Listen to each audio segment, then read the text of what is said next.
De la fin des années 70 à aujourd'hui, Manchester a vu naître quelques-uns des plus grands groupes de la musique rave. Les groupes mancuniens ont souvent ouvert la voie.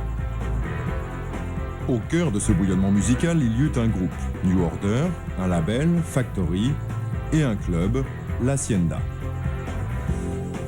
Voici l'histoire de New Order, qui débuta sous le nom de Warsaw, devint Joy Division, survécut à la mort de son chanteur Ian Curtis, et changea de nom et de son, transformant du même coup le cours de la pop music.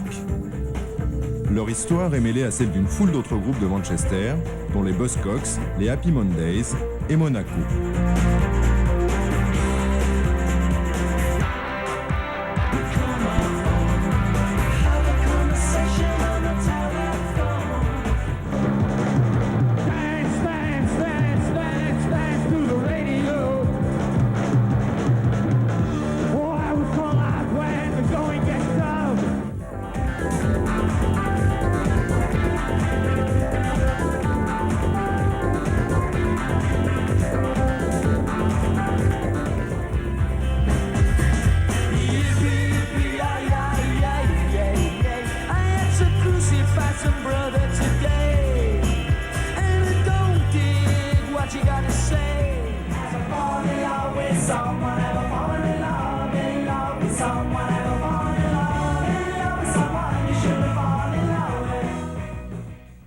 Tout commence avec les Buzzcocks en été 1976.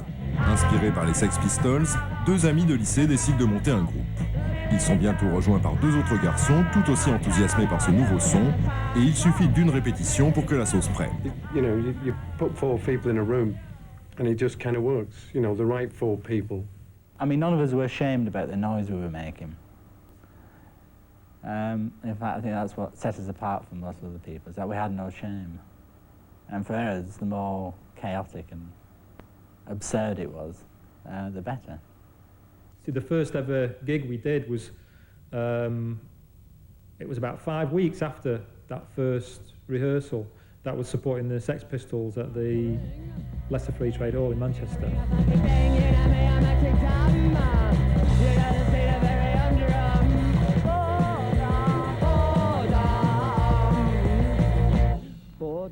And we just, you know, hit everything we could, you know.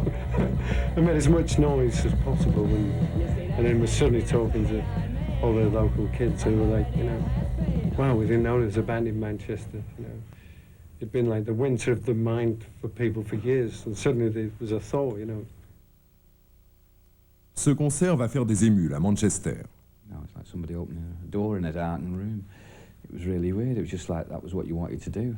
Well, up until punk, you kind of thought to be a pop star you had to be some kind of, you have some kind of talent that's given to you by a sweep of the hand of God, you know, like, and then you become this magical guitarist that could play 10,000 notes in 3 seconds. But punk sort of showed us that anyone can do it. And they were doing it. They were doing what you wanted to do, which was tell the world where to go, like that. And it was just like that. I thought, God, yes, that's it. Freedom. The reason why I wanted to play drums was I went to see Buzzcocks. I just thought, well, this is it. You know, this is what I want to do. I want to be on stage with Buzzcocks.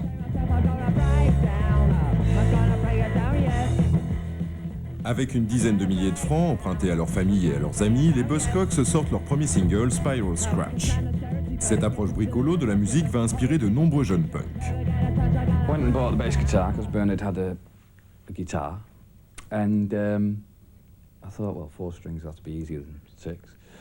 So that seemed a good way to start. And then we went home and sat in his grand's front room in Broughton in Salford, sort of thinking, well, what the hell do we do now? My grandmother had an old sort of 78 gramophone, and I wired 2 quarter-inch jack sockets to the needle of the gramophone. We plugged into the needle of the gramophone. And we were both going through that with the guitar and the bass, going through it, just playing punk music, and we just wrote all the early stuff like Guts and stuff with no vocals or anything, you know, and just started. And then we were a band, the 2 of us, and we started looking for everybody else then. Ils mettent une petite annonce sur la vitrine du magasin de disques local. And I got all these lunatics phoning up. I remember one guy, and he arranged to meet him at a pub in Didsbury. And it was this hippie guy, and he had no shoes on, and he had like, cushion cover for a coat on, like an armless sort of cushion cover. And we were into punks and he was like the tippy. And he got us back to his flat, me and Ucky in it, and he sat on these cushions. And he had a balalaika and he started playing this balalaika and he had a book of poetry. And he was reading out his poetry playing balalaika and we were sat right in front of him, trying not to laugh, you know. Les Buzzcocks traversent une première crise quand leur chanteur, Howard Devoto, quitte le groupe pour fonder Magazine. Pete Shelley passe au chant et son vieux copain de classe Garth Davis rejoint le groupe. 1, 2, 3, 4.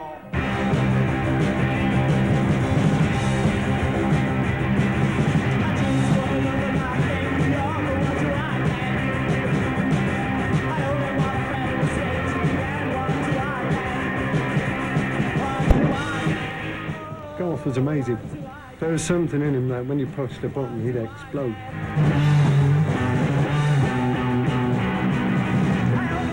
But eventually, you know, he drank too much and got out of control, you know. He burnt himself out to the point where his last 2 gigs, he couldn't actually...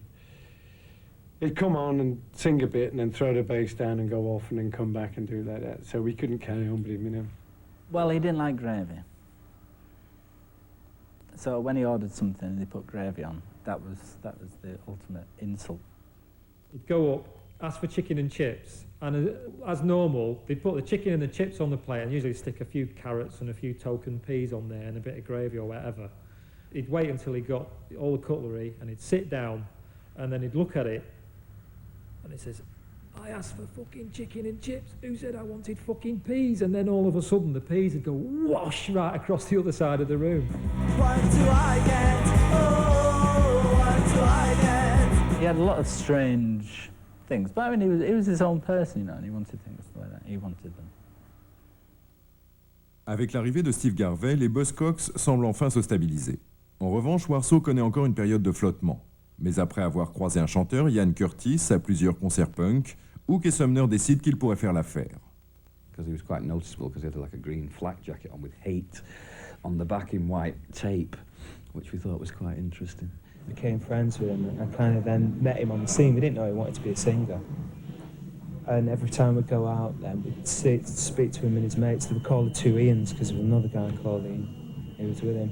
And the guy Ian was working with dropped off and he came and joined us.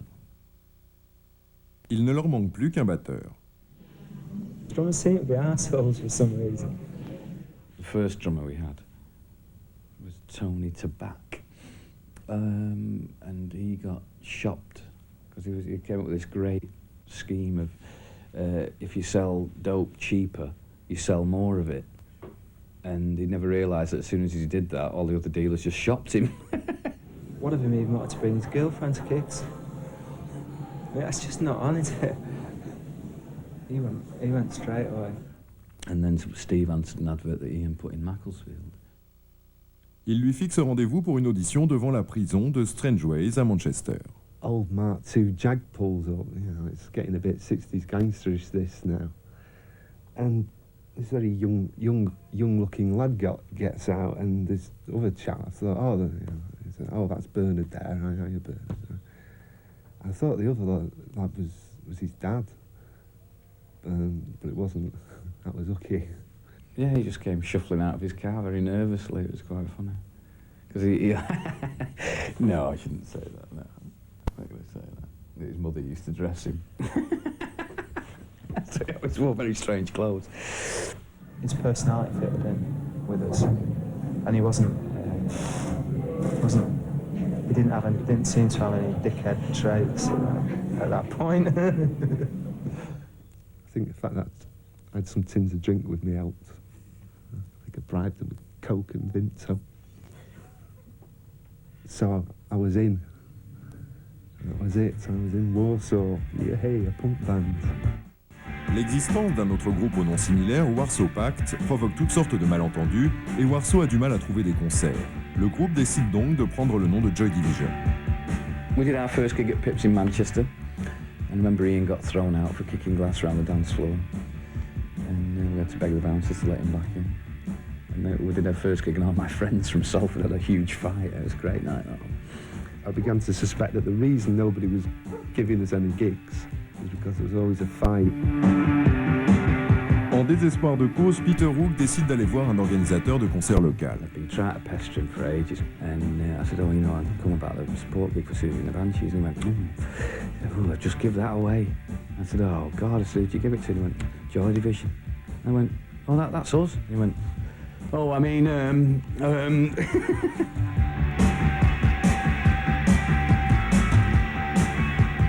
remember playing a gig in Oldham, and 2 people turned up, and one of them left because we weren't the band they come to see.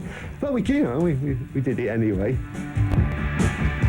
Tandis que Joy Division se bat pour s'imposer, les Buzzcocks entrent dans une sorte d'âge d'or, enchaînant hit sur hit. Les chansons d'amour aigres-douces composées par Pete Shelley attirent un public beaucoup plus large. I suppose it stopped my mum and dad asking me when I was going to get a proper job. What I say is true, though it may sound plain. I love you. Enemies want to read the life can offer, and this isn't true love, but I am sure. Les membres de Joy Division sont de plus en plus frustrés de ne pas passer en concert. La seule affiche dont ils arrivent à faire partie est celle du Steve Chiswick Challenge, un concours national qui doit avoir lieu à Manchester. Dans le public se trouve Anthony Wilson, présentateur télé, et Rob Gretton, DJ de Manchester. We went on last, and everyone, by the time we went on, it was like 1 o'clock and everyone had gone home. we were so wound up. It was, Ian went berserk and smashed the table up and was rolling about and broken pint pots at the front of the stage and ripping the stage apart and all this. Like, it really went, because we were just so wound up. And them 2 must have made an impression. And that night, watching all the bands, all the Manchester bands of '78 play, and ending up with Joy Division. And Joy Division only played 2 numbers and got the plugs pulled, but chalk and cheese. There's this lot on stage, and they are completely different from the other 11 bands. And I defined it, I suppose, in my brain that night as they're there because they have to be. This band are on stage. It's inevitable because they have to, because something's trying to get out of them. They're not on stage because they want to be rock and roll stars, because they want to be in this culture, because they think it's fun. They're on stage because they have to be. Suite à cette soirée, Rob Gretton devient le manager de Joy Division. Quant à Anthony Wilson, ce show fait remonter en lui toute la frustration d'une carrière au sein d'une télévision trop classique. La suppression de son émission musicale So It Goes est la goutte d'eau qui fait déborder le vase. It was just such an honor to be, connected to this fantastic art form, which I was obsessed with. And suddenly to say no more was just, ooh, and I couldn't really bear that. Pour rester en contact avec le milieu musical, Anthony ouvre un club, le Factory, où il invite les groupes locaux à jouer. Puis, grâce à un petit héritage légué par sa grand-mère, il commence à produire leurs disques sous un label également baptisé Factory. Dès le départ, il est clair que ce label n'aura rien à voir avec les autres. Sadly, over the years, none of us has ever had that desire to be rich. We'd really like to be rich, very much. I'd love to be rich. But it's like item 57, Not that I don't want to be rich, but there's like 56 things that come first, Factory a un talent certain pour repérer et signer les groupes locaux. Dans les années 80, il devient le label indépendant de Manchester. In a way, Factory has always had the band that changes music. Joy Division, New Order changed music. The Smiths were wonderful, but they didn't. The Happy Mondays changed music. The Stone Roses didn't. A wonderful first album with great songs, and then the influence of the Mondays rhythmic thing.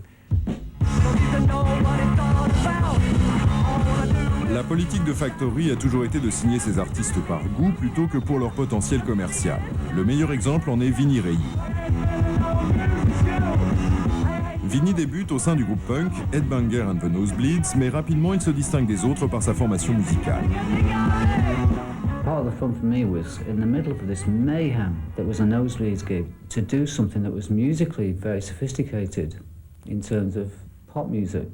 From my classical training and all that, so I'd suddenly do just a 2-minute guitar piece with the bass player frantically trying to do anything that was kind of vaguely bassy to it, and the drummer was actually quite a very good drummer, actually, who was following it.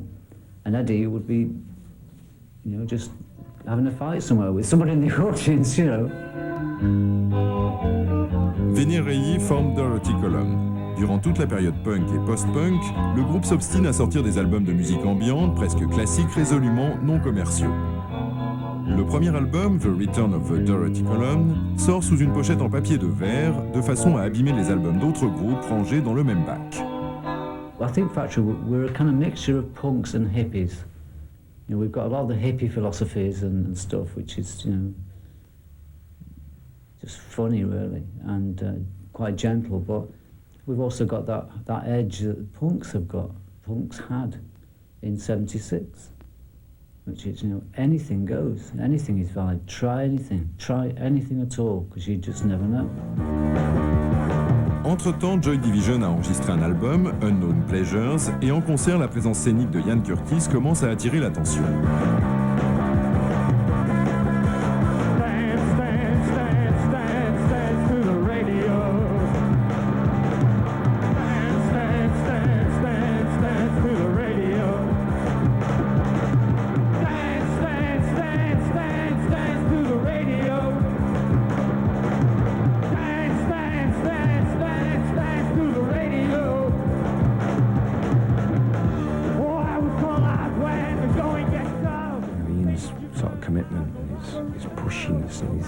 See it in his face, he meant it, and that made you mean it. You know, there was no flippancy about it at all. You know, he really had the power to move people.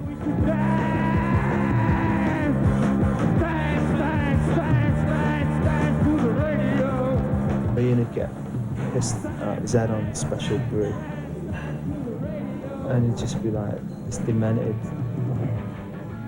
lunatic with like flaming arms, but it was exciting, really exciting.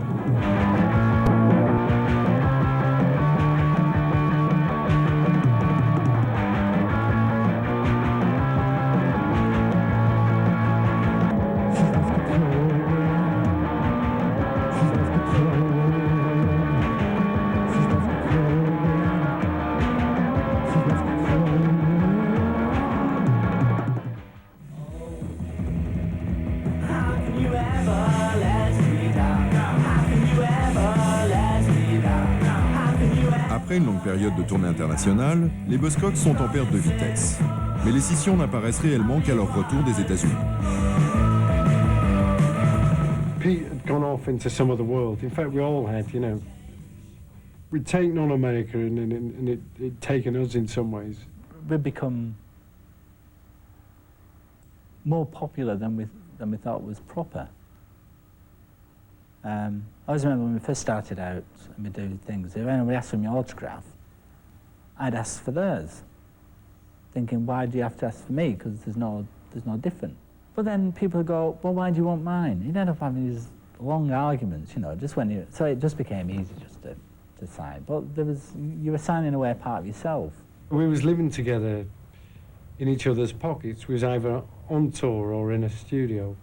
I mean, nothing would happen in the studio till the drugs came, and then nothing had happened until we'd actually come down a little bit. So all that side of it started to take its toll after a while, you know. It's like being married to someone all the time, but being married to 4 people, you know. I got a letter, a solicitor's letter through the post, real, you know, in all this formal language that Pete has ceased his relationship with the group Buzzcocks and they're here for and all the rest of it. Pete Shelley quitte le groupe et se lance dans une carrière solo. And it's like, that's it. You know, that's the way he's leaving the band. You know, he's not even going to sort of write his own letter or maybe ring us up. So that was a bit of a kick in the pants, you know. John Maher et Steve Diggle s'associent pour former Flag of Convenience, groupe que John finit par quitter pour monter une affaire de Volkswagen customisée. Joy Division commence enfin à attirer un public fidèle. Mais un soir, de retour d'un concert à Londres, ils s'aperçoivent que Ian Curtis ne va pas bien du tout.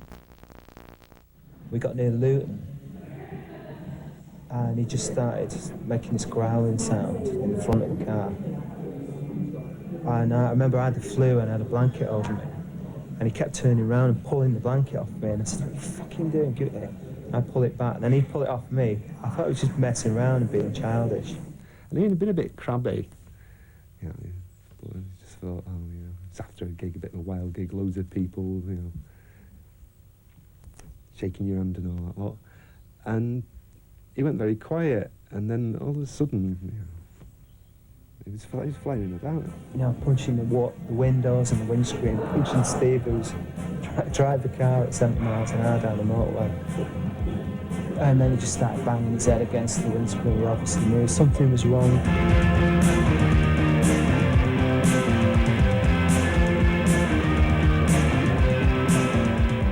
And that was it, really. That was his first epileptic fit. You know, which was beginning of the end, really.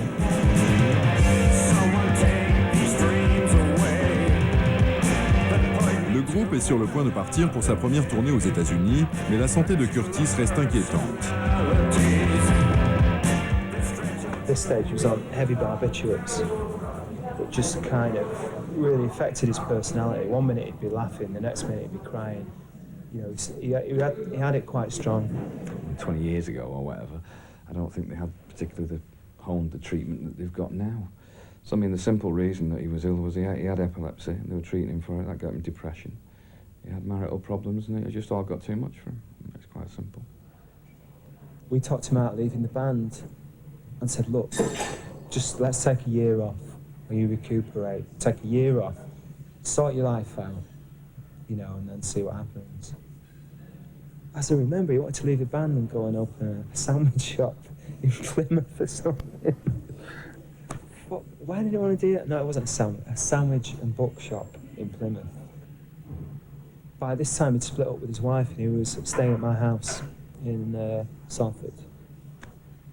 I arranged to meet him for a drink on a Saturday night and he didn't turn up. So I went over to a friend's and I got a phone call there. Said, I've got a bit of bad news. I said, what? Talk about an understatement. He said, well, Ian's committed suicide. The police phoned me up and told me on the Sunday morning that we were going to America that afternoon. We were supposed to be leaving. Ian's gone. What? He's dead. And the whole room just turned upside down and started spinning like this. And I was in a shock, totally shocked about it. And you know, it's like someone hit you with a sledgehammer. But he had it in his blood, you know. He's one of them guys, he had it in his blood.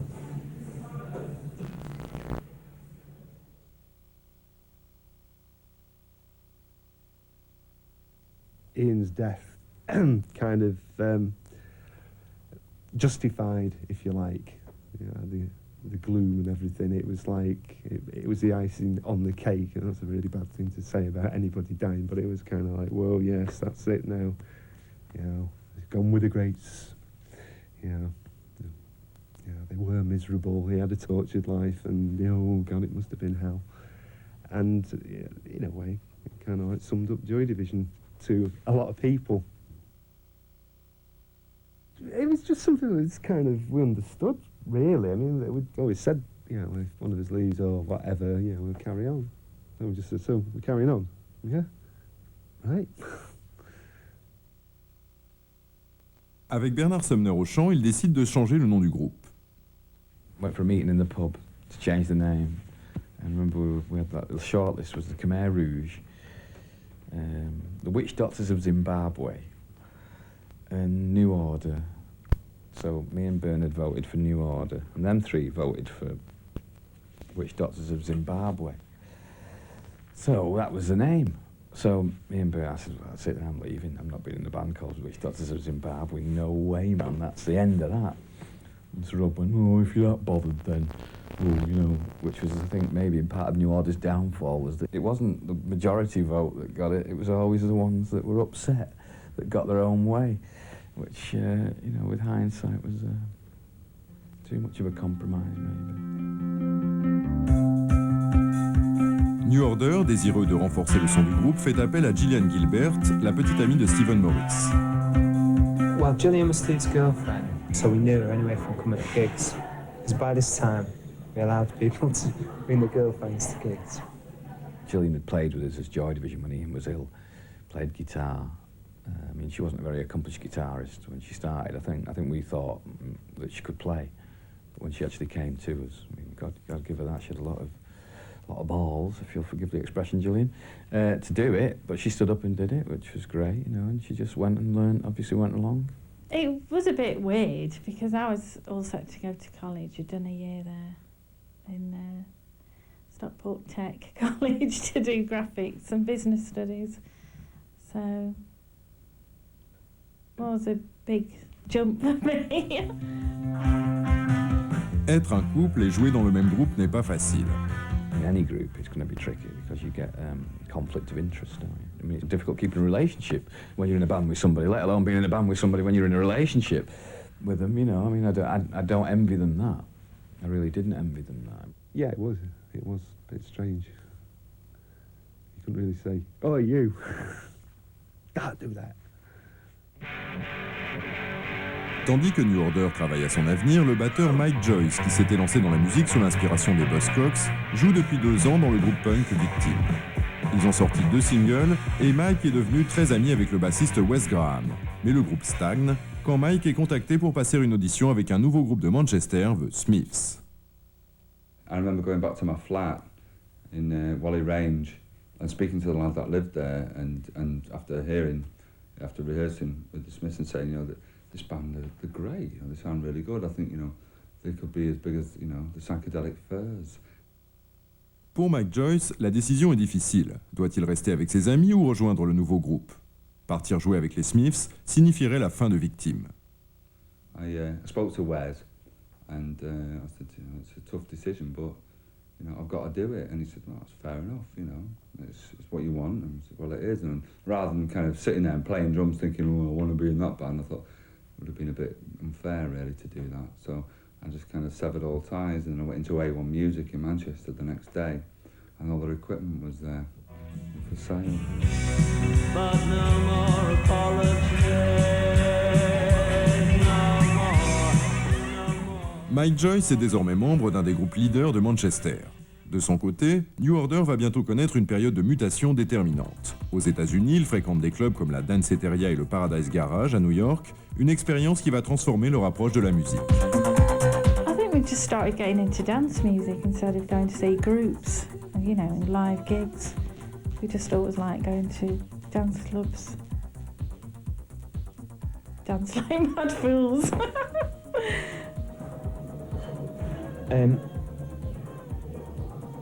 Various substances that opened my eyes, my ears. It's a beautiful sound of precise, strict rhythm and electronic music. And when I came back, because I'm quite a technically minded person, I built a synthesizer from components.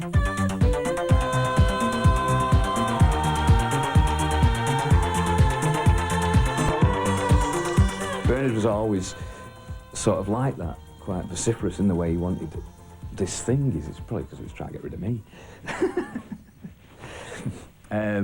You know, and he just kept amassing it. Steve was really into it, and Steve would go off and read the manual. I'd always wanted to be a bit of a drum machine myself, you know, so it was great to have this. I thought you could get this machine to do the boring bits, and I could just do the like, the clever bits. He'd heard this Donna Summer riff, the drum riff, boom, boom, boom, boom, boom, boom, boom, boom, boom.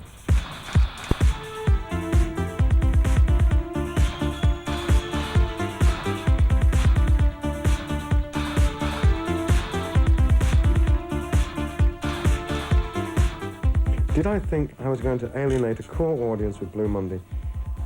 I've never had a thought like that, actually. It's never occurred to me. Screw, fuck the audience. That's not I couldn't imagine even thinking about that. It was, no, it was cool.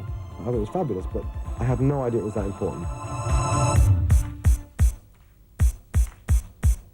How does it feel when you treat me like like you do. Blue Monday devient le single le plus vendu de tous les temps et le groupe gagne plus de fans qu'il n'en perd. You are.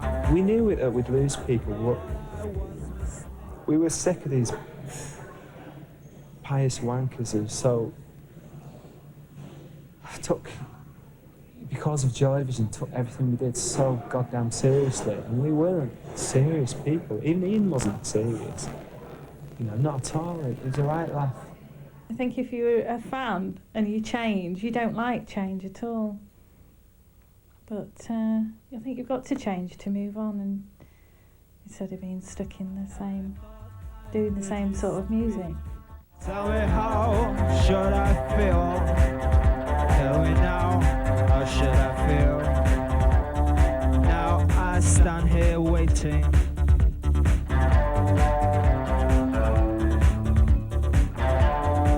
Avec les fonds rapportés par le succès du groupe, son manager Rob Gretton décide que ce serait une bonne idée d'ouvrir un club.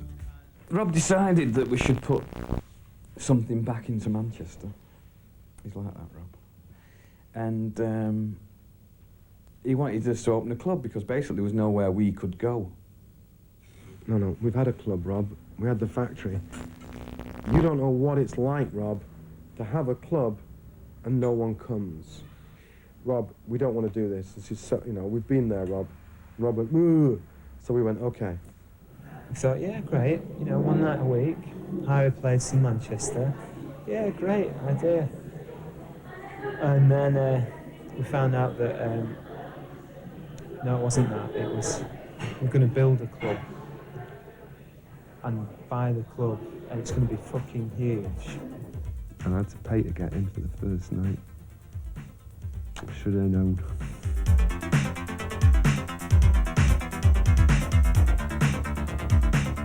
Le club est loin de connaître un succès immédiat. Empty. Early days, empty. We opened 6 days a week or 7 days a week because we thought it was our social duty for about a year and a half. And I think we probably had a reasonable Saturday night, and every other night was about 5 people.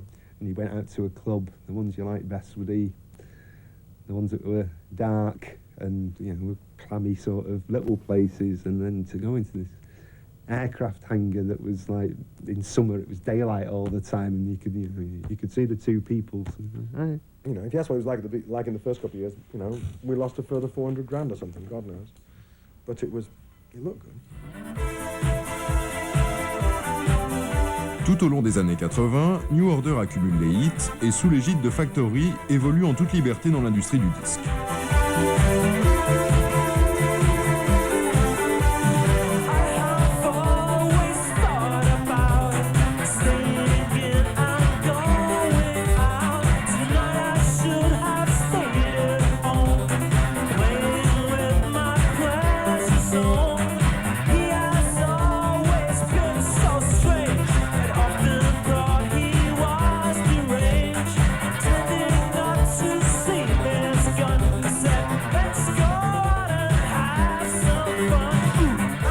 Basically, because we were on Factory, we never had anything to do with any industry people, with levies or all this razzmatazz that goes with it all. And we were just left alone. We were just working at home, knocking around with our friends, being normal. We were quite normal people for a long, long time. We never had any money. I didn't earn any money until I was like 32. And they didn't have a bean. The Hacienda was losing fortunes before I was even getting paid.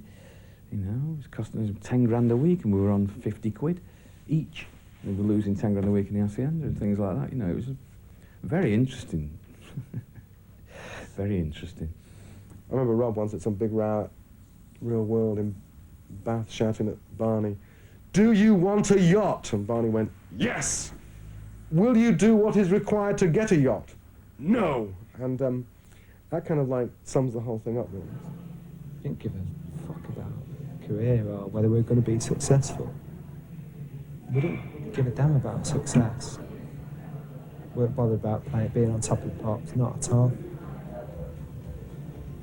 No, we just wanted to go and have a good time with our friends.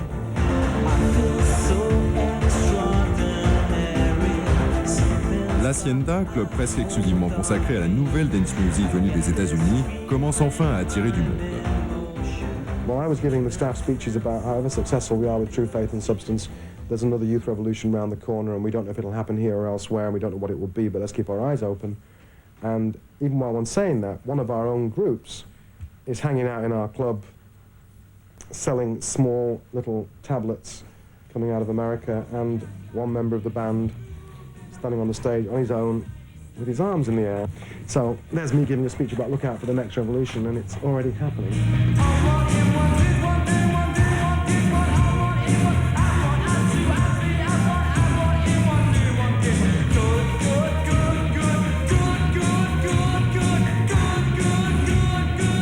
Au départ, les Happy Mondays sont avant tout une bande de copains de Little Holton, une des grandes cités de Manchester. Bess se joint au groupe en tant que danseur. We're all from the same area. We all had the same desperate thoughts, lived the same desperate lives, and all had the same expectations. You know, when we left school, no one was going to get a job. We'd all been told we was all shit and we weren't going to do anything. So that was our bond, you know what I mean? That feeling of like telling everyone to fuck off.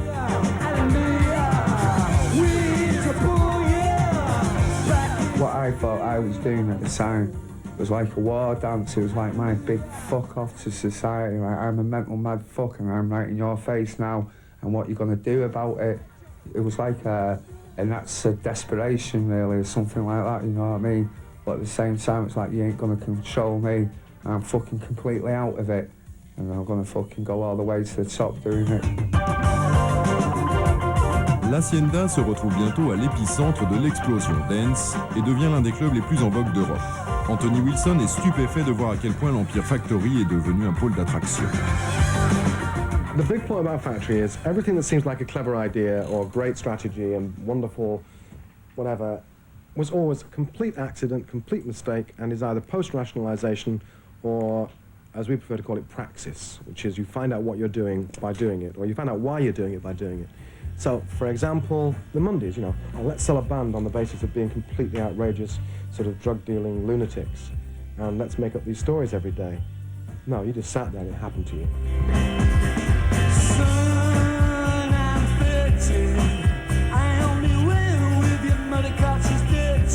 Le succès des Happy Mondays est fulgurant. Ils enchaînent les hits et avec New Order deviennent les meilleures ventes de Factory.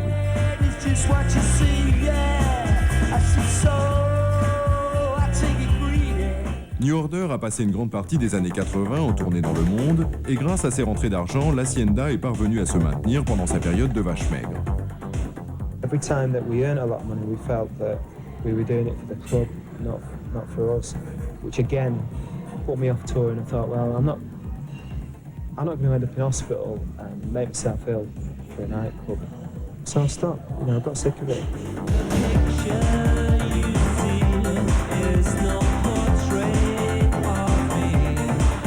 Bernard Sumner perd patience et d'autres membres du groupe fréquentent de moins en moins leur propre club. To tell you the truth, right, the Hacienda, the reason I didn't go is every time I went there, you know, I'd see something you'd see something you'd be doing, like, you know, oh God, I could do a repainting now, oh God, this floor needs doing, oh Christ, oh no. And it's like, I couldn't relax. You'd have like really heavy meetings like every week about the club, really heavy, about financial problems, about gang problems, about violence. It stopped being the happy matey vibe and became something that was a little bit frightening. And it became like a fashionable thing to be bad as well, you know what I mean? The badder you are, the fucking cooler you were, you know what I mean? So it was all like part of that thing, you know what I mean? I don't know, it just blew up.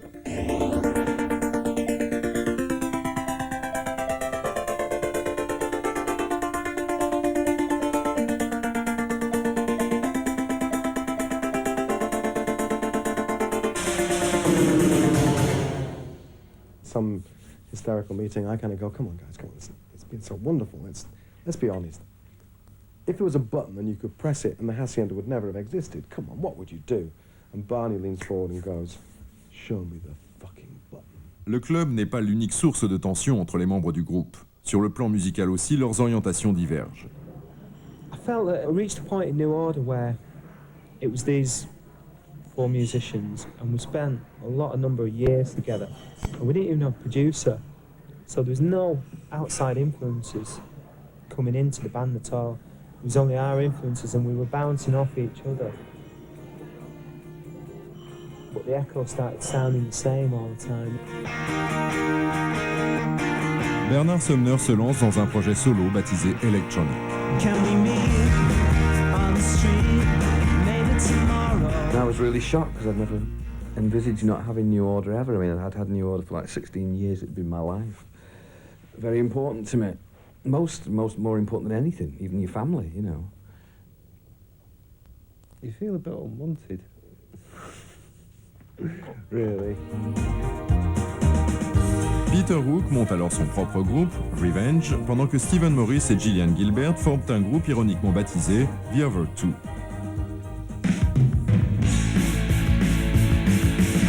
Entre-temps, les Buzzcocks se sont reformés malgré les réserves de certains de ses membres. Well, reservations whether it was relevant, but then it seemed like it was. It seemed like it had a chance of doing something, but because one of the strange things is that we hadn't gone away. People hadn't forgotten about us.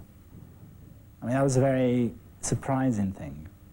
I had some new songs to play, and Pete had some as well. So, you know, we dabbled around with a few of those, and we thought, well, we've still got this contemporariness as well as our past. I always said, and I'll admit it, that there is no way I'm ever going to do a reunion, because it's always been something that, when other bands have done it, I thought it's a really crap thing to do, you know. John Maher finit par se laisser persuader de quitter son entreprise automobile pour partir en tournée aux États-Unis. It was a money thing for me. I'll come straight out and admit it. I got a bit of a wedge out of it. It wasn't massive like, but it came in handy. Probably paid for some of the gear that's in here now. Mal à l'aise au sein des Buzzcocks reformés, il décide d'abandonner à la fin de la tournée. Le groupe doit se trouver un nouveau batteur. Mike Joyce, sans travail depuis la séparation des Smiths, reçoit un coup de fil de ses anciens héros. So they said, you know, we're going to do a tour and go to New Zealand and Australia and Japan and America and of course I went to said, well, hold on, let me just check the calendar, and just put my hand over the phone and I went, yes, and then said, yeah, I'm free for that, yeah, I might be able to do that. Il rencontre enfin l'homme qui lui a donné envie de devenir batteur. It was a real big deal, you know, and it was as though I was speaking to like Claudia Schiffer or something. It was really sad, you know. I was like going like, oh, hi John, yeah. Got some trousers like yours, great, aren't they? Factory, qui se débat dans de sérieux problèmes financiers, compte sur New Order et Happy Mondays pour renflouer ses caisses à coups d'albums. Mais le mode de vie très rock'n'roll des Happy Mondays commence à les rattraper, en particulier Shaun Ryder, complètement accro à l'héroïne. They decided it would be a really good idea to go to Barbados, the drug capital of the Caribbean, and make the record there. The idea was to go somewhere where there was no gear, but what happened at the airport, outside like there's always a supply of methadone, and he threw his bag on the floor at the airport and the whole lot went, you know what I mean? So by the time we got to Barbados, he didn't have his safety net. My biggest regret is, I was in my hotel room in LA with Vet and got these phone calls about the complete chaos in Barbados, right? Complete chaos. You know, it's like, oh my God, this is, you know, we've stopped his per diems now, but, you know, he was stopped at midnight last night. He had a van outside the back of the studio. He was loading the 2 studio sofas into the van to take down to town to sell for crack. And by God, you better come out here, Tony. And I thought, right, okay. I'm in LA thinking, all right, go LA, Barbados, back to Manchester. And then I looked at this map. You know, Barbados, you think Barbados is like somewhere there, don't you? But it's not. It's down near South America somewhere. And I looked at it and thought, no fucking way can I get to Barbados. I went back to Manchester and didn't go to Barbados. I do regret that. I would like to have actually physically, although I was there on this phone going through it, I would like to have physically been there for the disaster. Maybe I've forgotten. Factory, touché par la baisse soudaine du marché immobilier, est placé en règlement judiciaire. New Order signe chez London Records et sort l'album Republic, immense succès commercial. Les Happy Mondays se séparent. Plus tard, Shaun Ryder et Bess feront un comeback réussi avec Black Grape. Peter Hook se lance dans un second projet solo, Monaco. Le guitariste et co-auteur David Potts l'encourage à redécouvrir son fameux jeu de basse. I've always been a fan of what Oki does and like the way he plays bass. and rather than, you know, go off on the revenge trip, which was just sort of getting away from New Order. I mean, I encouraged him to be more New Order-ish. He'd actually go on here, I'll play the bleeding thing, you know, play it. I don't want him too much like New Order, because he used to get so depressed about it, you know. New Order not gigging and stuff. Go on, why? It's what you do. You know, you should do what you're best at. And of course it's in my heart and my soul, the way I play, and I can't do it differently, I couldn't do it differently. That's his thing, he's a quarter of New Order and that's his style.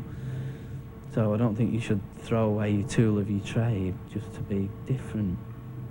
You know, you should use it. And I think he has, with this stuff. It was like a magical moment after all that thing I went through with Revenge. When I first heard What Do You Want From Me on the radio, and it started with the bass, and it was like, it's nice to be back.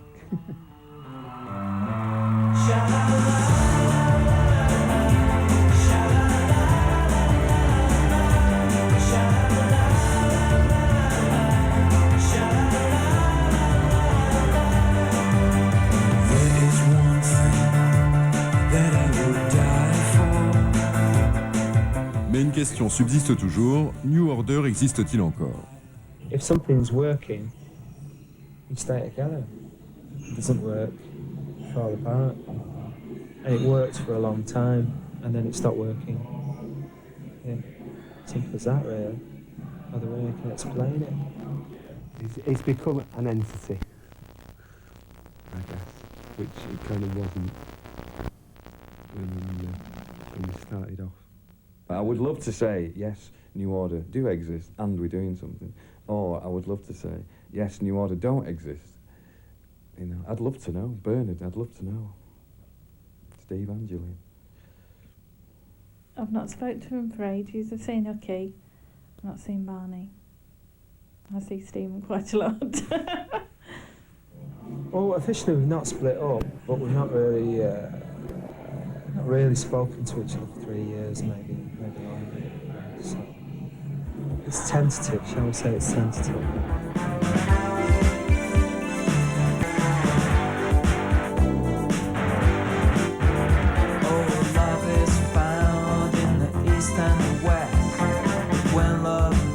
At home is the best. Love is the cure for every evil. Love is the air that supports the eagle. It's